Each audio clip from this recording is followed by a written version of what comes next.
Story 1. The town of Ravenwood was home to many mysteries, but none were as enigmatic as the old library on the hill. Shrouded in ivy and gloom, it had been closed for decades, its doors locked and its windows boarded. Yet one crisp autumn evening, Emma received an invitation printed on aged parchment. You are cordially invited to the grand reopening of Ravenwood Library.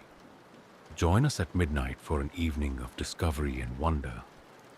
Emma, a lifelong book lover and aspiring writer, couldn't resist.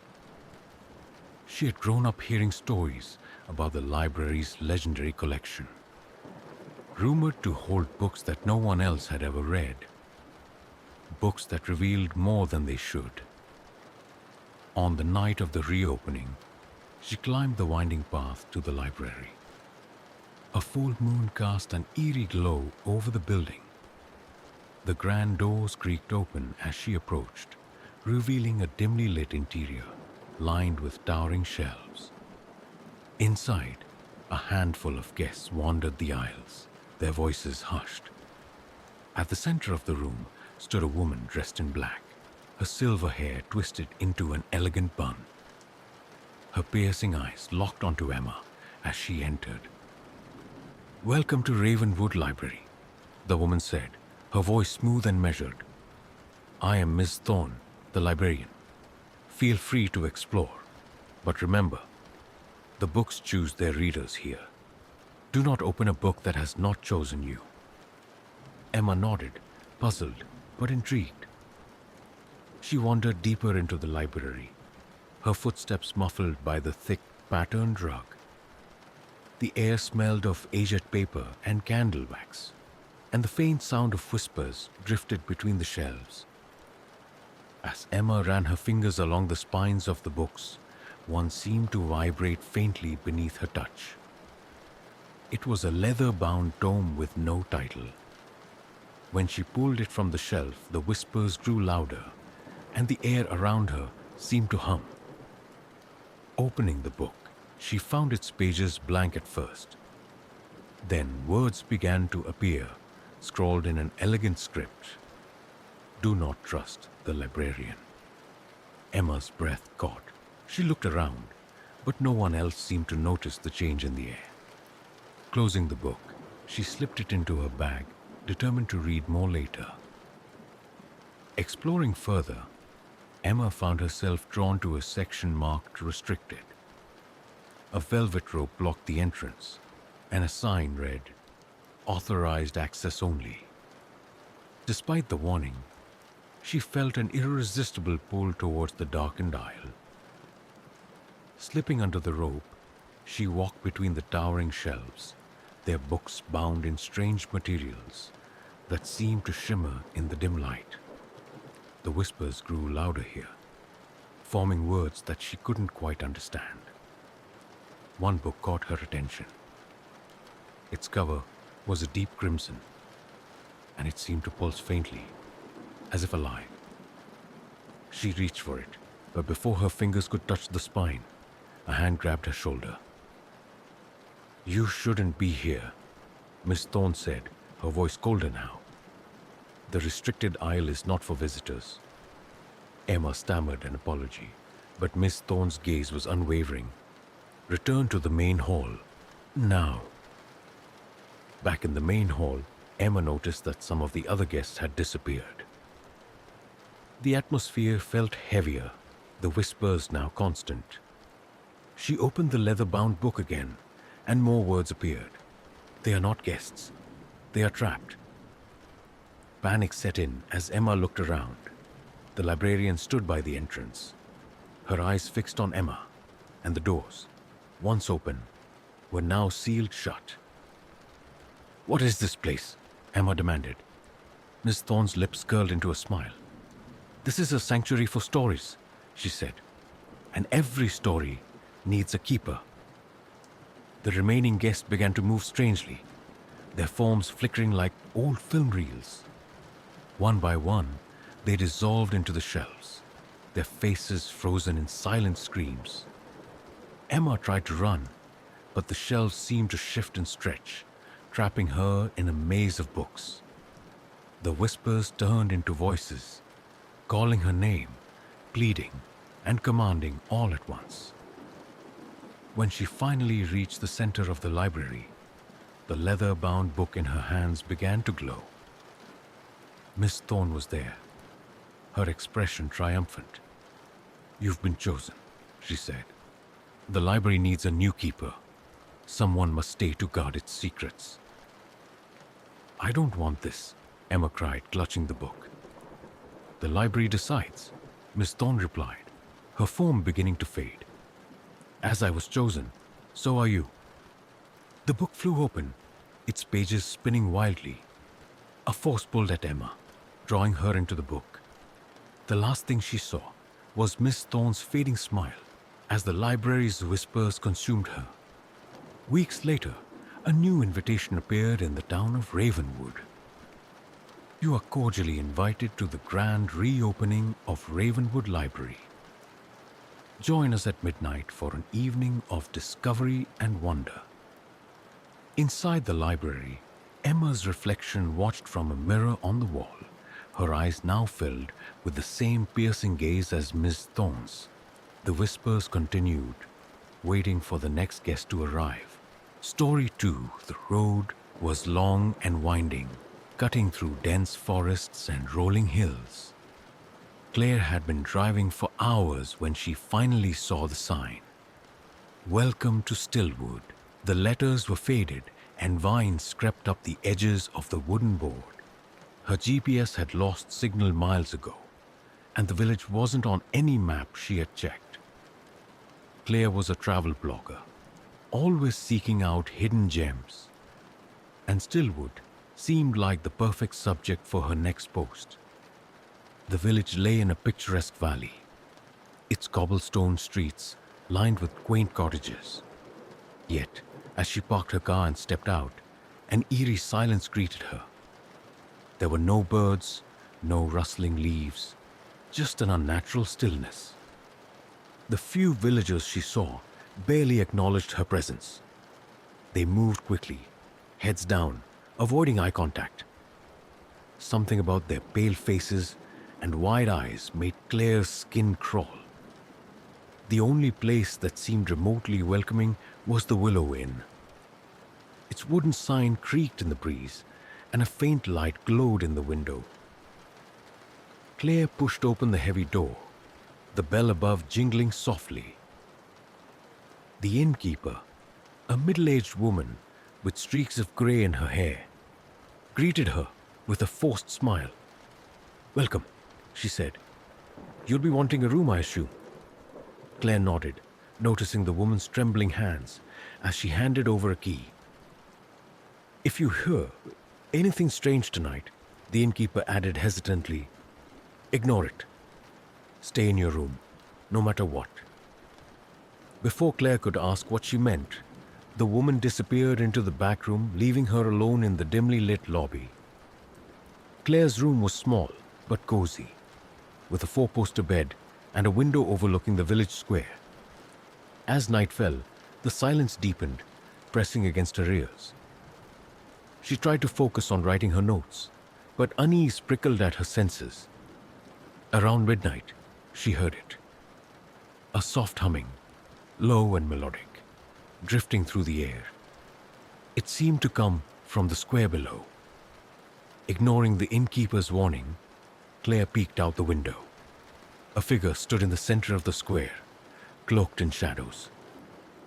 The humming grew louder, more insistent, and Claire felt an overwhelming urge to step outside. She shook her head, closing the curtains tightly. The humming stopped as abruptly as it had started, but sleep didn't come easily that night. The next morning, Claire tried to ask the villagers about the humming, but they avoided her questions. One elderly man, his voice barely above a whisper, finally spoke. "It's the Watcher," he said, glancing over his shoulder. "Don't leave your room at night. Don't answer the call." "The Watcher?" Claire pressed, but the man shuffled away, muttering prayers under his breath. At the inn, the innkeeper refused to say more. "Some questions are better left unanswered," she said, her face pale. That night the humming returned. It was louder this time, vibrating through the walls. Claire fought against the pull, her curiosity warring with the fear that gripped her. Finally, unable to resist, she grabbed her flashlight and stepped into the square. The figure was there again, its back to her. It was tall and thin, its movements slow and deliberate. The humming seemed to come from everywhere and nowhere at once. "Hello?" Claire called out, her voice trembling. The figure turned, and Claire's breath caught. Its face was featureless, a blank canvas where eyes, nose, and mouth should have been. It raised an arm, pointing at her, and the world around her seemed to blur and distort. Claire stumbled back, dropping her flashlight. She turned and ran, the cobblestones slick beneath her feet. Behind her, the humming grew deafening, pressing against her skull. She burst into the inn, slamming the door shut and locking it. The innkeeper was waiting, her face lined with fear. "You saw it, didn't you?" she said. Claire nodded, struggling to catch her breath. "What is it?" "The Watcher," the innkeeper whispered. "It's not of this world. It calls to those who don't belong. If you're lucky, it will let you leave." The next morning, Claire packed her things and left without looking back. The villagers watched from their windows, their expressions unreadable. As she drove away, the humming faded, replaced by the comforting hum of her car engine. Weeks later, when she tried to write about Stillwood, she found the words wouldn't come. The memory of the Watcher lingered, a constant presence in the corner of her mind. And sometimes, in the quiet hours of the night, she could still hear the humming. Story 3. The flyer appeared overnight, pinned to lampposts and sliding under doors. Written in elaborate golden script, it promised an unforgettable evening. "The Eternal Carnival is coming to your town. One night only. Midnight to dawn." Leni found the flyer on her kitchen counter, though she didn't remember bringing it in. She stared at the intricate design, an illustration of a Ferris wheel surrounded by swirling shadows, and felt an inexplicable pull. She'd always loved carnivals as a child, and the idea of a midnight adventure was too tempting to resist. By 11:30, she was walking to the field on the edge of town, where the flyer said the carnival would appear. The streets were empty, and the night was unusually quiet. When she arrived, she found nothing but darkness. Disappointed, she turned to leave. Then, the lights flickered on. One by one, strings of glowing bulbs illuminated the field, revealing colorful tents, towering rides, and an archway with the words, "The Eternal Carnival," carved in gold. Lena stepped through the archway, her heart pounding with excitement and unease. The carnival was bustling with activity, children laughing, vendors calling out, and music spilling from unseen speakers. But something felt off. The laughter was too high-pitched, the music slightly distorted, and the faces of the carnival goers blurred in the flickering lights. A tall man in a crimson coat and top hat approached her, his smile too wide to be comforting. "Welcome, Lena," he said, tipping his hat. "We've been expecting you." She blinked. "How do you know my name?" "The Eternal Carnival knows all its guests," he replied, gesturing grandly. "Enjoy your evening. But remember, every attraction comes with a price." Before she could ask what he meant, the ringmaster melted into the crowd, leaving her alone. Drawn by the sound of calliope music, Lena wandered to the carousel. The horses were beautifully crafted, their manes flowing as if caught in a breeze. She climbed onto a black stallion, its eyes gleaming with an unsettling intelligence. The carousel began to spin, faster and faster, until the world around her blurred. When it finally stopped, Lena found herself in a different place. The field was gone, replaced by a dense forest bathed in twilight. The air was heavy, and shadows moved between the trees. A voice whispered from the darkness, "The first ride is free, the second will cost you." Before she could respond, the carousel reappeared, and she climbed back on. The ride returned her to the carnival, but her legs felt heavy, as if she had left part of herself behind. Determined to shake off the strange experience, Lena entered the Hall of Mirrors. Inside, her reflections stretched and twisted, multiplying endlessly. The air was thick and cold, and the mirrors seemed to hum softly. As she moved deeper into the maze, the reflections began to change. One by one, they stopped mimicking her movements. Instead, they turned to stare at her, their faces contorting into grotesque smiles. "You shouldn't have come," one reflection hissed. Panicking, Lena ran, but the mirrors seemed to stretch endlessly. Finally, she stumbled out into the open air, her chest heaving. The carnival around her had grown darker, the lights dimming and the music slowing to a mournful wail. The ringmaster appeared again, his crimson coat glowing faintly in the dim light. "You're doing wonderfully, Lena," he said.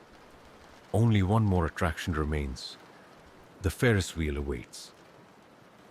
"I don't want to play anymore," she said, her voice shaking. "Ah, but the carnival isn't finished with you yet," he replied, gesturing toward the towering Ferris wheel. With no other choice, Lena approached the ride. The seats swayed gently as she climbed into one, and the wheel began to turn. As she rose higher, the carnival disappeared below her, replaced by an endless void. In the darkness, Lena saw flashes of her life, moments of joy, regret, and fear. The wheel kept spinning, faster and faster, until she felt herself being pulled apart, her memories unraveling like threads. When the ride stopped, Lena found herself standing at the carnival's entrance. The field was empty, the lights extinguished. The ringmaster stood before her, his wide smile replaced by a solemn expression. "You've had your fun," he said. "Now it's time to pay." "What do you mean?" she asked, her voice barely a whisper. "The eternal carnival only takes what you no longer need," he replied. "Tonight, it takes your memories of this place.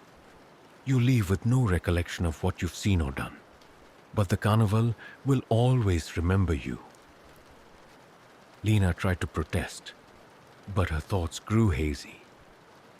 As she stumbled back to the road, the carnival faded behind her, leaving nothing but an empty field. By the time she reached home, she couldn't recall where she had been or why her legs felt so heavy. Weeks later, a new flyer appeared in another town, promising an unforgettable evening at the Eternal Carnival. Somewhere in the shadows, the ringmaster smiled, waiting for his next guest to arrive. Story 4. The locals called it the Cave of Echoes, a jagged opening in the side of Blackstone Mountain. For decades, hikers avoided it, speaking in hushed tones of voices that didn't belong to the living. But for geologist Dr. Aaron Price, it was an irresistible mystery. Armed with his equipment and accompanied by his assistant, Mia, he set out to explore the cave. The entrance was foreboding, a yawning maw that seemed to swallow light. As they stepped inside, the air grew cold, and their footsteps echoed unnaturally. The walls glistened with moisture, and faint whispers seemed to drift from deeper within. "It's just the wind," Aaron said, more to himself than to Mia. Mia nodded, but her grip tightened on the flashlight. "Let's just get the samples and leave." As they ventured deeper, the whispers grew louder, forming fragments of words. Aaron paused to examine a cluster of crystals, their surfaces reflecting faint, eerie light. "Help me," a voice echoed, faint but distinct. Mia froze. "Did you hear that?" Aaron frowned. "It's just our echoes playing tricks on us." But Mia wasn't convinced. She shone her flashlight down a narrow passage where the voice seemed to originate. "What if someone's trapped down here?" "Nobody's been in this cave for years," Aaron said. "Let's stay focused." Still, the unease lingered as they pressed on. In the cavern's heart, they found something astonishing. A massive crystal formation that pulsed faintly, as if alive. The whispers were deafening here, overlapping voices that spoke in languages neither of them understood. Aaron set up his equipment, eager to document the phenomenon. "This is incredible," he said, his voice filled with awe. But Mia's attention was elsewhere. She noticed shadows moving across the walls, though their light sources remained steady. "Aaron, I think we should leave." "Not yet," he replied, adjusting his camera. "This could be the discovery of a lifetime." The crystal's glow intensified, and the whispers coalesced into a single, chilling sentence. "You shouldn't have come." The ground beneath them trembled, and a deep rumble echoed through the cave. Rocks began to fall, and Mia grabbed Aaron's arm. "We need to go now." Reluctantly, Aaron packed his equipment, and they started back towards the entrance. But the cave seemed to stretch endlessly, passages twisting and changing. The whispers followed them, louder and more hostile. "This isn't the way we came," Mia said, panic rising in her voice. Aaron checked the map, but found it useless. "Stay calm. We'll find our way out." But the cave had other plans. As they wandered, the light from their flashlights began to dim. A figure appeared in the distance, its form indistinct. Mia called out, but the figure didn't respond. Instead, it moved closer, its movements jerky and unnatural. "Who's there?" Aaron demanded. The figure stopped, and the whispers fell silent. Then it spoke, its voice a distorted echo of Aaron's own. "You can't leave." The figure lunged and they ran, the shadows around them shifting and closing in. The cave seemed alive, its walls pulsing like a beating heart. Just as hope seemed lost, they saw a faint light ahead. Summoning their last reserves of strength, they sprinted toward it, emerging into the cool night air. Behind them, the cave entrance collapsed, sealing itself as if it had never existed. Breathing heavily, Mia looked at Aaron. "We're never coming back here." Aaron nodded, but his gaze lingered on the collapsed entrance. The whispers had stopped, but a part of him felt they hadn't truly escaped.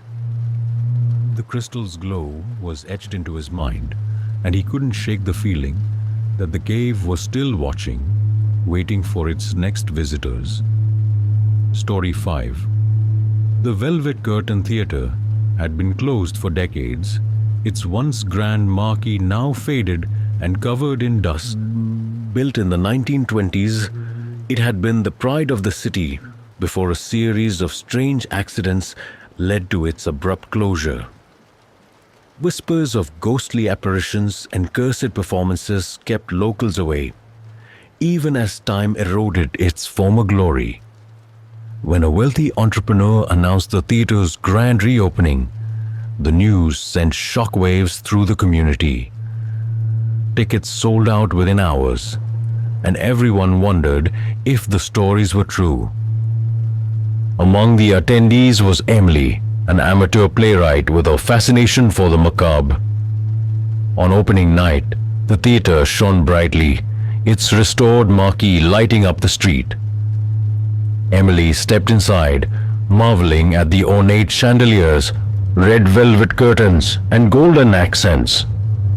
The atmosphere was intoxicating, but a sense of unease lingered in the air, as if the building itself was alive and watching. The main event was a play called The Shadows Whisper, an original work said to have been discovered in the theater's archives. Emily had never heard of it, but the program promised a tale of mystery and suspense. As the lights dimmed and the curtain rose, she settled into her seat, anticipation mingling with dread. The play began innocently enough, with actors delivering lines in a period setting. But as the performance progressed, Emily noticed something strange. Shadows moved across the stage that didn't belong to the actors. They twisted and stretched, forming shapes that seemed almost human. The audience murmured uneasily, but no one left their seats. By the second act, the shadows grew bolder, slipping into the audience. Emily felt a chill as one passed by her, brushing against her arm. When she turned, the seat next to hers, once empty, was occupied by a shadowy figure with glowing eyes. During intermission, Emily decided to investigate. She slipped away from the crowd and made her way backstage. The corridors were dimly lit, and the air was heavy with dust and decay. Old props and costumes lay scattered, their once vibrant colors faded. In the corner of the storage room, she found a tattered journal. Its pages were filled with frantic handwriting, detailing the final days of the theater before its closure.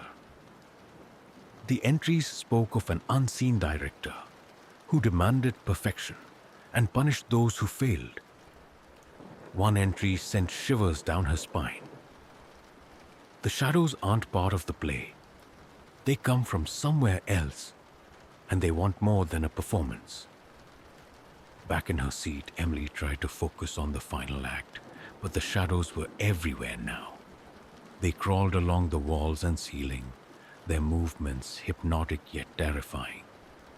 The actors seemed unaware, their performances growing more intense and frantic. Suddenly, the lead actor froze midline, his face contorted in fear. A shadow enveloped him, and he disappeared, his scream echoing through the theater. The audience erupted into chaos, but the exits were blocked by more shadows, their forms solidifying into barriers.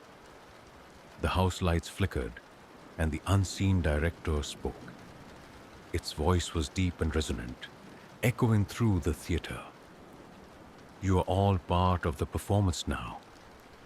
Emily refused to become a victim. Clutching the journal, she led a small group of terrified patrons backstage, searching for another way out. The shadows pursued them, their whispers growing louder and more insistent. They found a hidden door behind a stack of old set pieces, leading to a narrow tunnel. As they ran, the journal's pages seemed to glow faintly, the words rearranging themselves to form a warning: destroy the stage to break the curse. With no other options, Emily and the others returned to the theater. The shadows closed in, but she grabbed a discarded prop torch and set the stage alight. Flames consumed the wood, and the shadows writhed in agony before dissipating. When the fire department arrived, they found Emily and a handful of survivors outside the smoldering ruins of the Velvet Curtain Theater. The police dismissed the story as hysteria, but Emily knew the truth. Weeks later, she received an anonymous package containing a new script. Its title sent a chill down her spine: The Shadow Returns. Story 6, The Old Blackthorn Asylum. had been closed for 50 years, its doors chained shut and its windows boarded up. Once a place for the mentally ill, it had gained infamy for the unexplained disappearances of staff and patients. Now, it was a ruin, its dark silhouette looming over the outskirts of town. When investigative journalist Rachel Carter was assigned to write a feature on the asylum's history, she saw it as an opportunity to reignite her stagnant career. With a camera, a flashlight, and a trusty recorder, she set out to document the place everyone else avoided. The caretaker met her at the gate, an old man with a stooped back and a wary expression. "Be careful in there," he warned, handing her a rusted key. "The walls remember, and they don't like to be disturbed." Rachel dismissed his words as superstition and stepped inside, the door groaning on its hinges. The air inside was cold and damp, carrying the faint scent of mildew. Rachel's flashlight illuminated peeling paint, broken furniture, and graffiti scrawled across the walls. Her footsteps echoed unnaturally in the empty halls. She began in the records room, sifting through dusty files and yellowed papers. Many documents were missing, but the ones she found painted a grim picture of abuse, neglect, and unorthodox treatments. One patient file caught her eye. Name: Eleanor Gray condition. Hallucinations, auditory and visual. Claims of hearing the building speak. The hairs on Rachel's neck stood up as a faint whisper brushed past her ear. She spun around, but the room was empty. As Rachel explored deeper, the whispers grew louder. They weren't words, just faint murmurs that seemed to come from the walls themselves. The temperature dropped and her breath became visible in the beam of her flashlight. In one of the patient rooms, she found a message scratched into the plaster. They watch. They wait. Her recorder picked up faint static, interspersed with distorted voices. She replayed the recording, but couldn't make out the words. A sudden thud echoed from the hallway, and she rushed out, only to find the corridor empty. Rachel's curiosity led her to the basement, where the asylum's darkest secrets were said to be buried. The air was heavier here, the walls damp and stained. She found an old operating room, its rusted equipment left to decay. Chains hung from the walls, and the floor was littered with discarded restraints. Her flashlight flickered, and for a moment, the room was plunged into darkness. When the light returned, she saw a figure standing in the corner. A woman in a tattered hospital gown, her head tilted unnaturally. "Help me," the figure whispered, her voice echoing unnaturally. Rachel stumbled back, but when she looked again, the figure was gone. The whispers returned louder now, and she felt a cold hand brush against her shoulder. Desperate to escape, Rachel ran back to the main floor, but the hallways seemed to stretch and shift. The asylum was no longer just a building. It was alive, its walls pulsating and its doors slamming shut behind her. She found herself in the common room where a decayed piano sat in the corner. The keys pressed down on their own, playing a haunting melody. On the walls, words appeared, scrawled in what looked like blood. "You're part of it now." Rachel's recorder buzzed, and a voice broke through the static. "You shouldn't have come." Determined to get out, Rachel followed the whispers, which now seemed to guide her. They led her to a hidden door she hadn't noticed before. Beyond it was a narrow staircase leading up to the attic. In the attic, she found a single window, its glass cracked but intact. Below it was a rope ladder leading to the ground. As she climbed out, the whispers reached a deafening crescendo, pleading, begging, and screaming for her to stay. She didn't stop running until she was back at her car. When she looked back, the asylum stood silent and still, as if it had never awakened. Weeks later, Rachel listened to her recordings, hoping to make sense of what she had experienced. Most were filled with static, but one stood out. It was a woman's voice, clear and calm. "We'll be waiting." Rachel deleted the files, but the whispers stayed with her, echoing in her dreams and in the silence of her home. She never returned to Blackthorn Asylum, but she knew it hadn't forgotten her. Story 7. The Whispering Meadow was a place of legend. Hidden deep within the forest, it was said to be cursed. Locals spoke of its beauty, a field of wildflowers that shimmered like gold in the sunlight. But they also whispered of the voices that called from the meadow, luring travelers who were never seen again. When Hannah stumbled upon an old map in her grandmother's attic, she was fascinated. Marked in the corner was a spot labeled The Meadow, with a note scrawled beside it: "Never go alone." Her curiosity outweighed her caution. Armed with a compass, a flashlight, and her phone, Hannah set out on a crisp autumn morning, determined to find the place that had haunted local lore for generations.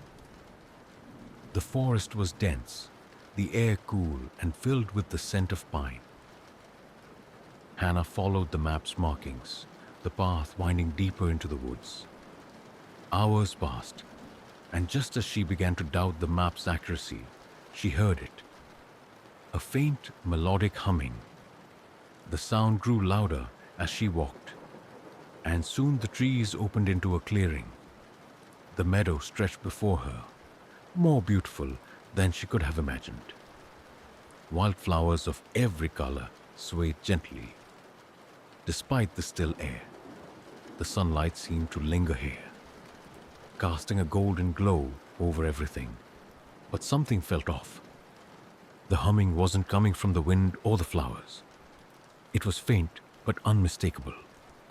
A chorus of voices, distant yet close. As Hannah stepped into the meadow, the voices became clearer. They weren't words but sounds, soft, lilting notes that wrapped around her like a warm breeze. She felt a strange pull, an urge to walk further into the field. The flowers brushed against her legs as she moved, their petals almost unnaturally soft. In the center of the meadow stood a single tree, its branches twisted and bare, despite the vibrant life around it. Hanging from one of its branches was a charm made of twigs and string. When Hannah reached for it, the voices suddenly stopped. The silence was deafening, pressing against her ears. Then, in a voice as clear as her own, she heard, "Leave." Startled, Hannah dropped the charm and stumbled back. The meadow no longer felt welcoming. The sunlight dimmed, and the flowers seemed to wither slightly. She turned to leave, but the path she had taken was gone, replaced by an unbroken sea of wildflowers. Her phone had no signal, and the compass spun uselessly in her hand. Panic set in as the voices returned, louder and more urgent. "You shouldn't be here." Hannah ran, the flowers tearing at her clothes. The meadow seemed endless. The tree at its center, always in sight no matter how far she went. Exhausted, she collapsed near the tree. The charm lay on the ground, its twigs now blackened and brittle. She picked it up, hoping it might hold a clue. The moment she touched it, the voices stopped, replaced by a single, mournful whisper. "We were like you once." Images flooded her mind, travelers lured by the meadow's beauty, trapped and consumed by its power. She saw their faces, their fear, their despair. They were the voices now, bound to the meadow for eternity. The charm began to glow, faintly, and Hannah realized it was a key. She placed it on the tree's bark, and a hidden door creaked open at the base of the trunk. Inside the tree was a narrow tunnel, its walls glowing with faint, pulsing light. The voices grew softer as she descended, fading into silence. At the end of the tunnel, she emerged back into the forest, the meadow, nowhere in sight. Hannah ran until she reached the edge of the woods. The sun was setting, and the familiar sounds of the outside world welcomed her back. When she looked at the map, the meadow was no longer marked. She never told anyone what happened, but kept the charm as a reminder. Late at night, when the wind was still, she could sometimes hear the faint humming, a reminder of the meadow that whispered but never let go.